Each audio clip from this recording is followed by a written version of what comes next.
तो hello guys, मेरा नाम है हुज़ैफ़ा और मैं ज़ैफ़ी सेटअप्स का ओनर हूँ। पहले मैं एंड्रॉइड कस्टमाइजेशन की वीडियोस बनाता था, तो फिर मैंने सोचा कि यार काफ़ी दिनों से फारिग बैठे हैं, आप लोगों को कुछ स्किल ही सिखा दिया जाए। जो मेरे पास स्किल है वो वेस्ट ना हो जाए परा परा। तो बगैर किसी देरी के हम लोग ये वीडियो शुरू करते हैं। जो ये प्लेलिस्ट मैंने बनाई है, बेसिकली ये मैंने सीक्वल के ऊपर बनाई है। और सीक्वल के ऊपर काफ़ी अर्से से मैंने काम भी किया है, लाइक 2 to 3 years मैंने इसके ऊपर काफ़ी ज़्यादा प्रोजेक्ट्स किए हैं। तो हम लोग अब इसको शुरू करते हैं। I am not a professional. मुझे नहीं पता कि ये वीडियो कैसी बनेगी, क्या बनेगा, क्योंकि ये मेरा फर्स्ट टाइम है कि कोई मैं इस तरह की वीडियो बना रहा हूँ। आई होप सो कि आप लोगों को ये पसंद आएगी। तो बेसिकली सीक्वल हमारी आज के टाइम के ऊपर डाटा इंजीनियरिंग के प्रोजेक्ट्स के अंदर बहुत ज़्यादा यूज़ हो रही है। और डाटा एनालिटिक्स इंजीनियर भी इसको यूज़ कर रहे हैं। इनफैक्ट मैं खुद एक डाटा एनालिटिक्स इंजीनियर रह चुका हूँ। और काफ़ी ज़्यादा हेल्पफुल रही है सीक्वल मेरे लिए। मैंने बहुत कुछ इसके अंदर सीखा है और वही आज मैं आप लोगों को इसके ऊपर चीज़ें सिखाऊंगा।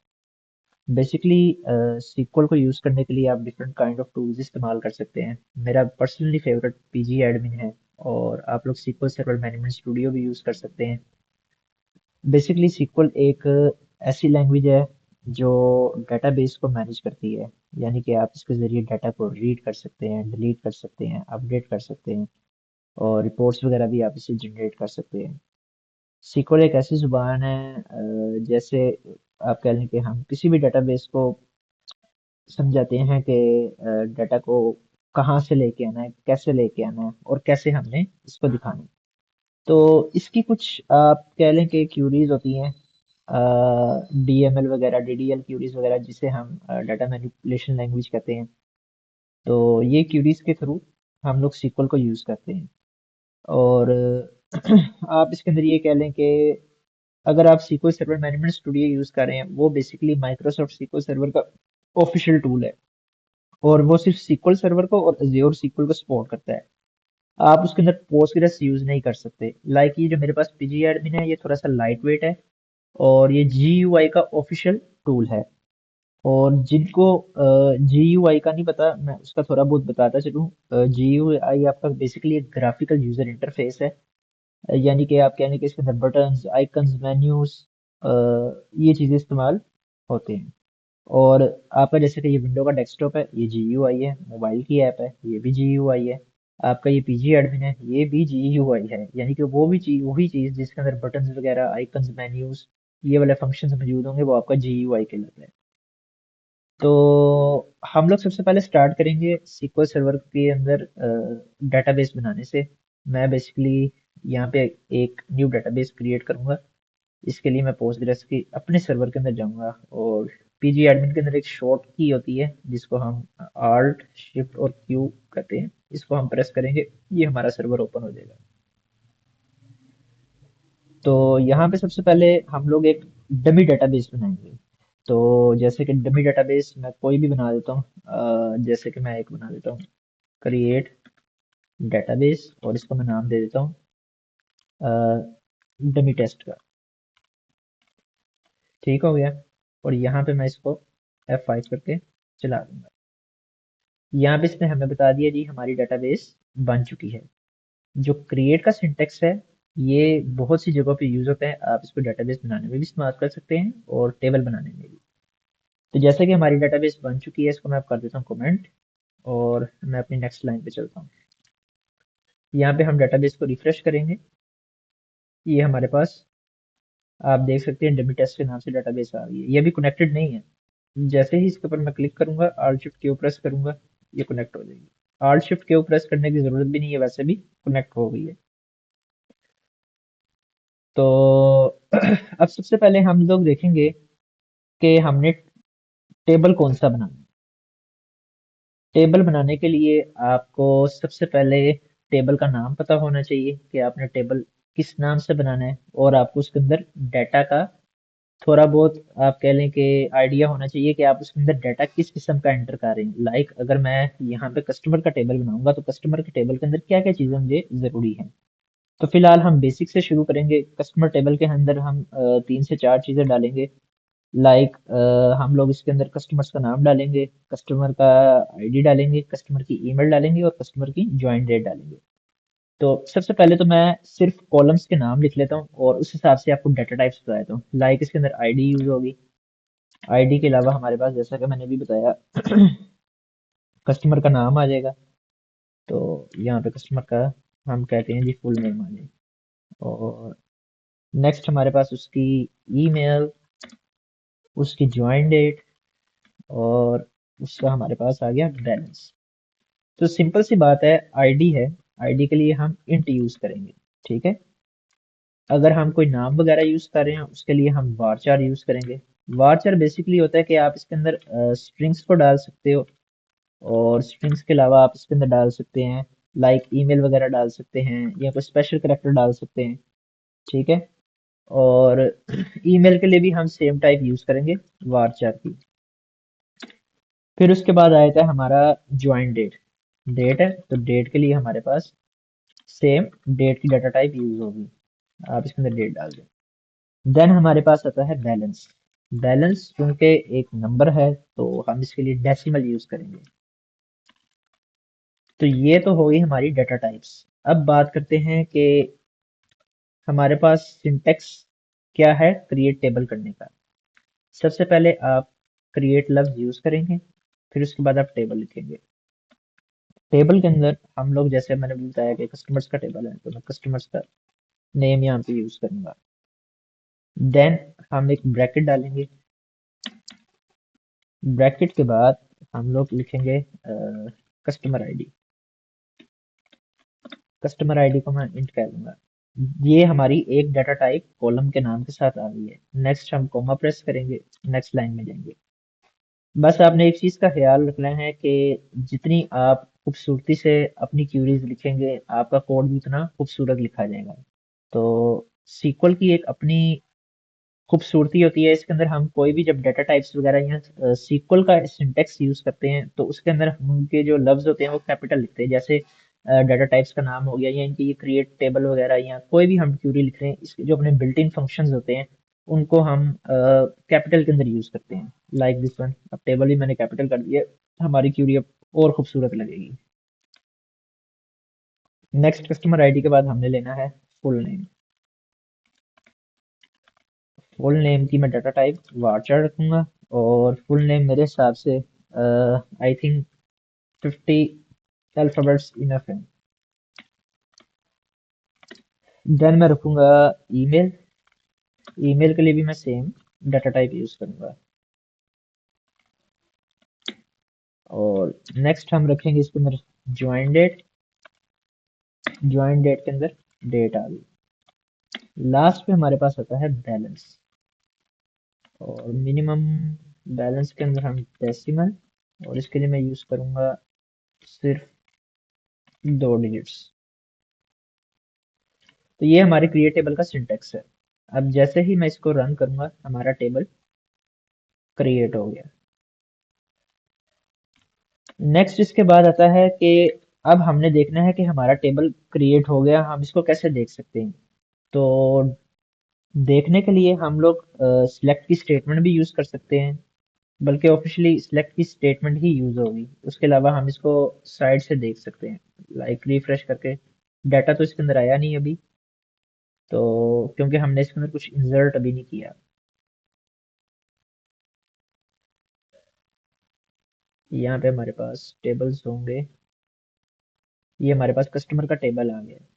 यहाँ पे ये कॉलम्स आ गए हैं, कंस्ट्रेंट्स आ गए हैं, इंडेक्सेस आ गए हैं। ये आगे चल के हम चीजें पढ़ेंगे कि कंस्ट्रेंट्स क्या होते हैं, इंडेक्सेस क्या होते हैं, आरएलएस पॉलिसीज क्या होती हैं, ट्रिगर्स क्या होते हैं।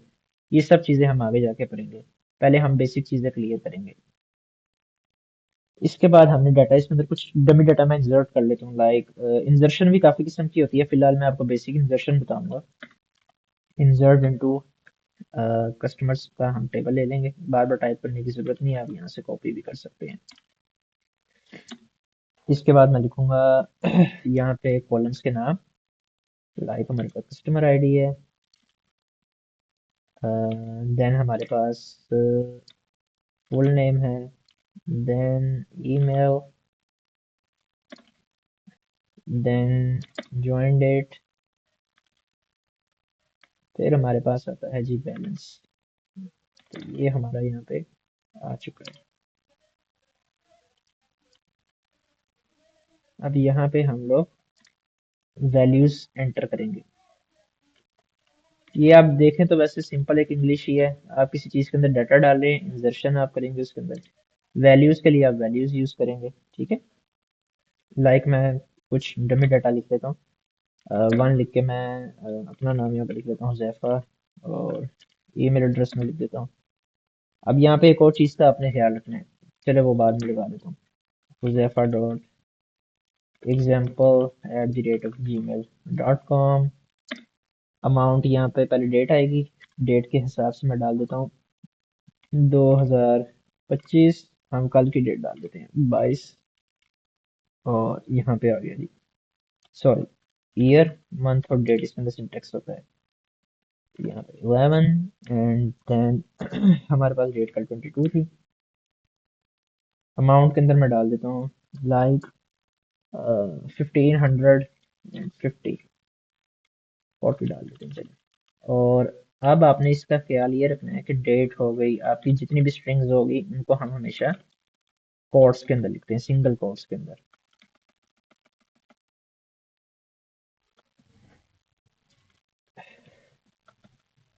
अभी हमारी अमाउंट यहाँ पे आ चुकी है। तो ये तो होगी सिर्फ एक लाइन की इंसर्शन। सेकंड लाइन के अंदर भी आपने इंसर्शन ऐसे ही करनी है, बस उसके अंदर ये है कि वैल्यूज का लफ्ज नहीं आएगा। अब यहाँ पे मैं इसी को कॉपी कर देता हूँ और इसी को एडिट कर देते हैं। मैं 2 से 3 एंट्रीज आपको करके दिखा देता हूँ, देन आप इसकी प्रैक्टिस कर लीजिएगा। यहाँ पे मैं 2 कर देता हूँ और यहाँ पे मैं इसको कर देता हूँ 3। यहाँ पे कर देते हैं अरसलान, और यहाँ पे मैं कोई भी नाम दे देता हूँ, टेस्ट नेम। और यहाँ पे मैं कर देता हूँ जी अरसलान और यहाँ पे मैं कर देता हूँ test name dot example. Date हम आगे की डाल देते हैं, इसमें कर देते हैं 23 और इसमें कर देते हैं 24। ये हम कर देते हैं लाइक 1800, कोई भी आप अमाउंट यहाँ पे दे सकते हो, 1900, 1000 कर देते हैं यहाँ पे, ठीक है। तो मैं इसको इंसर्ट अप कर देता हूँ, F5 प्रेस करेंगे, यहाँ आप ऊपर से एग्जीक्यूट कर सकते हैं। तो हमारा यहाँ पे डाटा इंसर्ट हो गया। आपने कभी भी इंसर्शन के ऊपर खाली क्यूरी इस तरह प्रेस नहीं करनी। अगर आपने नीचे सिलेक्ट स्टेटमेंट लिखी होगी और बगैर कमेंट किए आप इसको चला देंगे तो आपका दोबारा डाटा इंसर्ट हो जाएगा और वो डुप्लीकेशन के अंदर चला जाएगा। आगे हम कीज के ऊपर भी बात करेंगे। हम लोग प्राइमरी कीज भी लगा सकते हैं, कंस्ट्रेंट भी लगा सकते हैं। उसके अंदर ये होगा कि आप एक यूनिक नंबर की अपनी की को डिफाइन कर देंगे, कॉलम को, उसके अंदर आपकी सारी यूनिक किस्म की कीज होंगी। तो अब इसको मैं कमेंट कर देता हूँ, डाटा तो हमारा इंसर्ट हो चुका है। अब मैं करता हूँ सिलेक्ट स्टैटिक फ्रॉम कस्टमर्स। अब डाटा को शो करवाने की बारी आ गई है। F5 में जैसे ही प्रेस करूंगा तो ये मेरा डाटा आ जाएगा। कस्टमर आईडी आ गई, फुल नेम आ गया, ईमेल आ गई, ज्वाइन डेट आ गई और बैलेंस आ गया। तो अब मान लो कि मैंने किसी एक को इनमें से अपडेट करना है। अपडेट लाइक अब मेरे से गलती हो गई कि, मान लो कि मेरे से गलती हो गई, फुल नेम के अंदर जहाँ पे अरसलान लिखा है यहाँ पे मैंने हमजा लिखना था, यहाँ कोई एक ऐसा नाम लिखना था जो यहाँ पे मैं नहीं लिख सका। तो अब ये तो मसला हो गया है। अब इसके दो सॉल्यूशंस हैं। यहाँ तो मैं इसको रिप्लेस करूँ, रिप्लेस बेसिकली हमारा एक फंक्शन के अंदर आ जाता है। यहाँ तो इसको मैं अपडेट करूँ। अपडेट हमारा आप कह लें कि क्यूरी के अंदर आता है और रिप्लेस हमारा फंक्शन के अंदर आता है। तो डाटा मैनिपुलेशन लैंग्वेज के अंदर ये हमारी आती हैं, जैसे अपडेट हो गया, क्रिएट हो गया, डिलीट हो गया। तो ये हम इसके अंदर यूज करते हैं। हम लोग इसको अपडेट भी कर सकते हैं। अब अपडेट हमने कैसे करना है, बड़ा सिंपल सा उसका सिंटेक्स है। आपने सिंपल अपडेट का कीवर्ड आप देखें, ये सिर्फ इंग्लिश ही है, यानी कि अपडेट आप लिख रहे हो, किसी रिकॉर्ड को आपने अपडेट करना है, किसी चीज को अपडेट करना है, तो ये आप एक आपका नॉर्मल इंग्लिश का ही लफ्ज है। तो आप इसको यहाँ पे लिख दो अपडेट, और कस्टमर्स यहाँ पे आप एंटर करोगे। अब सबसे पहले ये आप देखें कि अपडेट कस्टमर्स, कस्टमर्स टेबल का नाम है, और अपडेट हमने किसको अपडेट करना है, कस्टमर्स में। तो अब हम यहाँ पे करेंगे सेट। सेट होगा कि हमने किसकी जगह पे क्या चीज सेट करनी है। हम करेंगे set full name is equal to अब जैसे अरसलान है, अरसलान की जगह पे मैंने हमजा का नाम लिखना है, तो ये आ गया वेयर। अब वेयर जहां पे हमारी आईडी, जैसे अब आप ये देखें, मैं लिखूंगा full name, where full name is equal to Arsalan, ये चीज सही नहीं है। कभी भी आपने स्ट्रिंग का ऊपर नहीं लगाना, आपने हमेशा ये देखना है कि आप आईडी की बेस के ऊपर या ऐसी प्राइमरी की बेस के ऊपर अपने रिकॉर्ड्स को अपडेट करें। अब आप ये देखें, हम अरसलान के नाम के सामने आईडी क्या आ रही है हमारे पास यहाँ पे 2 आ रही है। मैं कभी भी ये नहीं लगाऊंगा where full name is equal to Arsalan, where email is equal to ये, क्योंकि ये काफी ज्यादा लंबा हो जाएगा। तो इस वजह से हम आईडीज जनरेट करते हैं कि हम जब हमें इन केस कल को किसी रिकॉर्ड को अपडेट करने की जरूरत पड़े या रिप्लेस करने की जरूरत पड़े, तो हम उसकी की के ऊपर जाके क्यूरी लगा सके। तो यहाँ पे कस्टमर आईडी, यहाँ पे हमारे पास 2 है, तो हम लोग where customer ID is equal to 2 इस कीवर्ड को यूज करेंगे। अब ये देखें, यहाँ पे स्ट्रिंग्स क्यों हमने लगाई हैं, यहाँ पे हमने कोट्स क्यों लगाए हैं, क्योंकि ये हमारे पास नाम है, नाम के ऊपर हमेशा हमने कोट्स लगाने। कोई भी स्ट्रिंग, ईमेल एड्रेस हो जाए या कोई भी ऐसी चीज वार चार के अंदर, एन वार चार के अंदर आ जाए। एन वार चार basically SQL server management studio में यूज होता है, आई गेस इसके अंदर ही नहीं यूज होता वो। तो वारचार की वैल्यू जब भी हमारे पास एन वारचार की आ जाए, तो हमने कोट्स का इस्तेमाल लाजमी करना है। अगर हम नहीं करेंगे तो हमारी क्यूरी एरर थ्रो करेगी। मैं आपको दिखाता हूँ, यहाँ पे एक्सेप्शन आ जाएगी। ये देखें, सीक्वल स्टेटस ये एरर उसने दे दिया, करेक्टर ये देखें उसने बता भी रहा है कि करेक्टर है, तो हम यहाँ पे स्ट्रिंग यूज करेंगे। अब जैसे ही मैं इसको क्लिक करूंगा, तो हमारा ये रिकॉर्ड पहले मैं आपको दिखाया, तो यहाँ पे हमारे पास आ क्या रहा है, हमारे पास यहाँ पे अरसलान आ रहा है ID 2 के अंदर। तो अब जैसे ही मैं इसको रन करूंगा, अब इसने कह दिया आपकी क्यूरी रिटर्न सक्सेसफुली हो चुकी है। मैं इसको चला के दिखाऊंगा आपको। ये देखें, अब यहाँ पे हमजा आ गया नंबर 2 के ऊपर। ठीक हो गया। और आप इसको और खूबसूरती से देखने के लिए यहाँ पे ऑर्डर बाय का यूज कर सकते हैं। मैं ऑर्डर बाय लगा दूंगा। ऑर्डर बाय होता है कि आप किस ऑर्डर के अंदर इसको सॉर्ट करना चाह रहे हैं, आईडी बेस के ऊपर सॉर्ट करना चाह रहे हैं, असेंडिंग डिसेंडिंग वाइज सॉर्ट करना चाह रहे हैं। तो यहाँ पे मैं ऑर्डर बाय लगा दूंगा, ऑर्डर बाय कस्टमर आईडी। अब ये खुद ब खुद 1 2 3 करके ले जाएगा। सॉरी, यहाँ पे नहीं लगाना हमने, हम लोग इसको यहाँ पे लगाएंगे सिलेक्ट के नीचे। तो ये देखें, ये ऑर्डर बाय में ले आया है। ठीक हो गया। अब बात करते हैं डिलीशन की। हम लोग इस क्यूरी के अंदर डिलीट किस तरह से कर सकते हैं। आपने सबसे पहले ये देखा है कि हमारा वेयर का वेयर क्लॉज, इसको बेसिकली क्लॉज बोलते हैं। वेयर क्लॉज हम किस तरह इस्तेमाल कर सकते हैं और कहाँ कहाँ इस्तेमाल हो सकता है। अगर लाइक अपडेट के अंदर जरूरी नहीं है कि आपने अपडेट के अंदर इस्तेमाल करना है इसको। मैं अगर मैंने सिर्फ, अगर मेरे पास बंच ऑफ रिकॉर्ड है, लाइक मेरे पास 1000 रोज हैं, 1500 रोज हैं, तो मैंने सिर्फ एक कस्टमर आईडी का रिकॉर्ड देखना है या एक से ज्यादा का देखना है, उसके लिए हम वेयर क्लॉज का यूज करते हैं। लाइक अगर मैंने देखना है, मेरे पास कोई 500 रोज का डाटा या 1000 रोज का या 10 मिलियन रोज का डाटा पड़ा हुआ है, तो मैं उसके लिए क्या करूंगा, मुझे उसमें से सिर्फ 5 आईडीज देखनी है या 3 आईडीज देखनी है, तो मैं सिलेक्ट के साथ लगाऊंगा वेयर कस्टमर आईडी। अगर आपने सिर्फ एक के लिए देखना है, तो आप यहाँ पे करोगे customer ID is equal to 3। ठीक है, तो ये आपका खाली 3 का आ जाएगा। अगर मैंने 3 से ज्यादा देखना है, तो भाई साहब मैं क्या करूंगा, मैं यहाँ पे इन प्रेस करूंगा। और इनका मतलब होता है कि मैंने एक से ज्यादा के अंदर देखना है। जैसे मैंने 1 2 3 4 5, मेरे पास ये आईडीज है, मैंने इसके अंदर देखना है 10 15 16 इसके अंदर देखना है। तो मैं इसके अंदर 1 और 2 लगा दूंगा, और मैं जैसे ही इसको सिलेक्ट करूंगा, ऑर्डर बाय आप लगा लें जरा बेहतर है, ये आपको ऑर्डर के अंदर ला के दिखाएगा।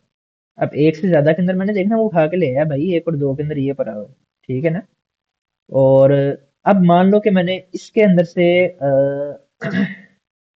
डाटा मैंने डिलीट करना है।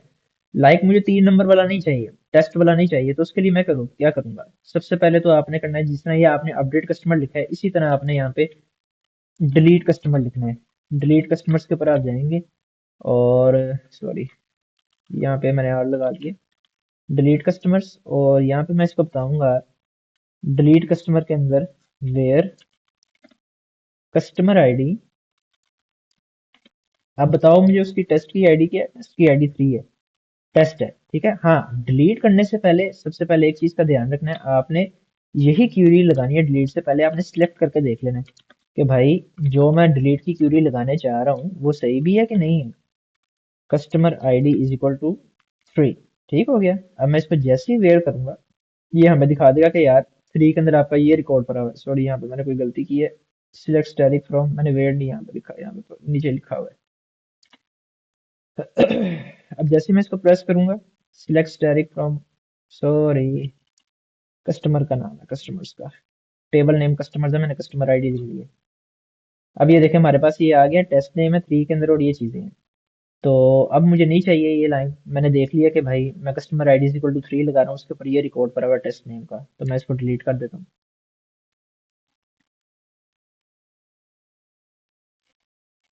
अब जैसे मैं इसको करूंगा delete customers, where customer ID is equal to 3, I think मेरे सिंटेक्स के अंदर मसला है। Delete customers, delete customers where customer ID, मैं इसका सिंटेक्स भूल गया हूँ डिलीट का। Delete I think from customers है, delete from customers, I guess. हाँ, ये डिलीट का सिंटेक्स है, इसके अंदर फ्रॉम लाजमी आएगा। Delete from customers where customer ID is equal to 3। अब इसको मैं निकाल देता हूँ और मैं इस क्यूडी को चला के देखता हूँ कि हमारे पास 3 रिकॉर्ड डिलीट हुआ है कि नहीं। अब आप ये देखें हमारे पास 3 रिकॉर्ड डिलीट हो चुका है। इन केस अगर मैंने पूरा टेबल ही ड्रॉप करना है, अब इसके अंदर ना डिलीशन के 3 होते हैं, 3 टाइप्स ऑफ डिलीशन होती है। ये आप पल्ले से बांध लो, आगे जाके आपके बहुत काम आने वाली है। एक हमारे पास डिलीट होता है, ठीक है, ये जो मैंने अभी आपको करके दिखाया है। दूसरा हमारे पास ट्रंकेट होता है और तीसरा हमारे पास होता है ड्रॉप। इन तीनों के फंक्शन अलग अलग हैं। डिलीट क्या करता है, आपका सारा रिकॉर्ड, यानी कि आप कह लो कि आप वेयर कंडीशन का यूज, वेयर क्लाउज का यूज करके आप उसके अंदर एक स्पेसिफिक चीज बताए थे कि मुझे ये चीज उड़ानी है, वो आपकी डिलीशन के लिए इस्तेमाल होगी। यानी कि लाइक आपने यहाँ पे भी मैंने where customer ID is equal to 3 लगाया ना, मैं कस्टमर आईडी यहाँ पे इन भी यूज कर सकता हूँ। एक से ज्यादा अगर मैंने उड़ाना है, इन 1 2 3, ये तीनों के तीनों यानी कि उड़ा देगा। अगर मिलियंस ऑफ डाटा है तो मैंने 10 से 15 रिकॉर्ड उड़ाने हैं, मैं 10 15 आईडी इसको दूंगा, तो ये इनके जरिए हम इसको उड़ा सकते हैं। और ट्रंकेट टेबल क्या करता है, ट्रंकेट टेबल क्या करता है, टेबल के अंदर जितना भी रिकॉर्ड है, जितना भी रिकॉर्ड है वो सारा उड़ा देता है। अभी मैं आपको करके दिखाता हूँ। इंसर्शन की स्टेटमेंट मेरे पास ऊपर पड़ी हुई है, मैं बाद में डाटा दोबारा इंसर्ट कर लूंगा। तो मैं यहाँ पे क्या करता हूँ, ट्रंकेट टेबल कर देता हूँ। जैसे कि ये ट्रंकेट हमारे पास कस्टमर्स है, इसको मैं उड़ा दूंगा। मुझे इसका भी सिंटेक्स याद नहीं है, मेरे ख्याल से इसमें टेबल लगेगा, बल्कि लगा के देख ही लेते हैं, बल्कि इसने कर ही दी। ट्रंक के टेबल यहाँ से उड़ चुका है। तो टेबल तो एग्जिस्ट करेगा डेटाबेस के अंदर, लेकिन उसके अंदर होगा कुछ नहीं। ठीक है, हम लोग दोबारा इंसर्शन के अंदर जाते हैं और मैं दोबारा से डाटा इंसर्ट करवा देता हूँ। यहाँ पे मैं इसको सिलेक्ट करूंगा तो हमारा डाटा इंसर्ट हो जाएगा। अब आके हम दोबारा इसको चेक करेंगे, सिलेक्ट स्टैटिक फ्रॉम कस्टमर्स, तो डाटा हमारा पूरा होगा। ठीक हो गया, ये अरसलान वाला डाटा पुराने वाला आ गया। ट्रंक के टेबल क्या करता है, सिर्फ डाटा के टेबल के अंदर से सारा डाटा रिमूव करता है। जो ड्रॉप वाला है वो टेबल ही आपका डाटाबेस से गिरा देगा, आपको दोबारा से क्रिएट टेबल करना पड़ेगा, फिर जाके उसके अंदर दोबारा से इंसर्शन करनी पड़ेगी। तो ये आपका सारा टेबल यहाँ से उठ जाएगा। और डिलीट वाला जो प्रोसेस है, आप वेयर क्लॉज का यूज करोगे, तो इससे जो ये होगा कि आप कंडीशन लगा के अपना कोई भी उसके अंदर से उड़ा सकते हो आईडी के बेस के ऊपर। असल में डिलीट के अंदर भी दो चीजें आती हैं, वो मैं आपको नेक्स्ट वीडियो बताऊंगा। कि अगर आपने इन केस गलती से टेबल डिलीट कर दिया है, उसके अंदर से टेबल के अंदर से आपने कुछ ऐसे रिकॉर्ड्स डिलीट कर दिए हैं जो आपको नहीं करने थे, उसके अंदर हम ट्रांजैक्शंस लगा सकते हैं, जिसको कमिट और रोल बैक कहते हैं। कमिट क्या करता है कि आपने अगर कोई चीज टेस्टिंग के अंदर रखी है, लाइक कमिट के अंदर आपने कोई चीज टेस्टिंग में रखी है, तो आप दो फंक्शंस का यूज करते हो, कमिट और रोल बैक का। ठीक है, अगर तो आपको चीजें वो चाहिए तो आप कमिट कर देते हो, यानी कि अगर मैंने डिलीट कर दिया तो ये रिकॉर्ड पक्का मेरा डिलीट हो जाएगा, अब इसको वापस लाने का कोई तरीका नहीं है। अगर आपने गलती से कोई रिकॉर्ड डिलीट कर दिया तो आप उसको रोल बैक कर सकते हो, और ये सब होता है किसमें, ट्रांजेक्शन्स के अंदर। ठीक है, तो इसको हम कल कल की वीडियो के अंदर डिस्कस करेंगे, और अभी के लिए सिर्फ इतना ही। होप सो कि वीडियो आपके लिए इंफॉर्मेटिव है और आपको मजा भी आया होगा। अभी इतना मैं इसके ऊपर रवा नहीं हूँ, आहिस्ता आहिस्ता जैसे ही मैं इसके ऊपर हाथ मेरा सेट हो जाएगा, क्योंकि मैंने आपको पहले ही बताया मैं वीडियोस बनाने के अंदर प्रोफेशनल नहीं हूँ। तो होप सो ये इन्फॉर्मेटिव आपके लिए रहा होगा। कोई भी आपका इसके अंदर क्वेश्चन है या किसी भी चीज़ को आप पूछ सकते हैं, कमेंट सेक्शन के अंदर आप पूछ लीजिएगा जो भी आपने पूछना हो। हम इसके अंदर वैसे इंसर्शन के अंदर यूनियन और यूनियन ऑल सिंटैक्स का भी यूज कर सकते हैं। ये कल की वीडियो में मैं आपको बताऊंगा ट्रांजेक्शन्स के साथ। और फिर हम नेक्स्ट ज्वाइन वगैरह पढ़ेंगे, फिर प्राइमरी कीज पढ़ेंगे, फिर स्कीमास पढ़ेंगे। इंशाल्लाह बहुत मजा आएगा। चलें, अभी तक के लिए इतना ही, अपना ख्याल रखिएगा, टेक केयर, बाय।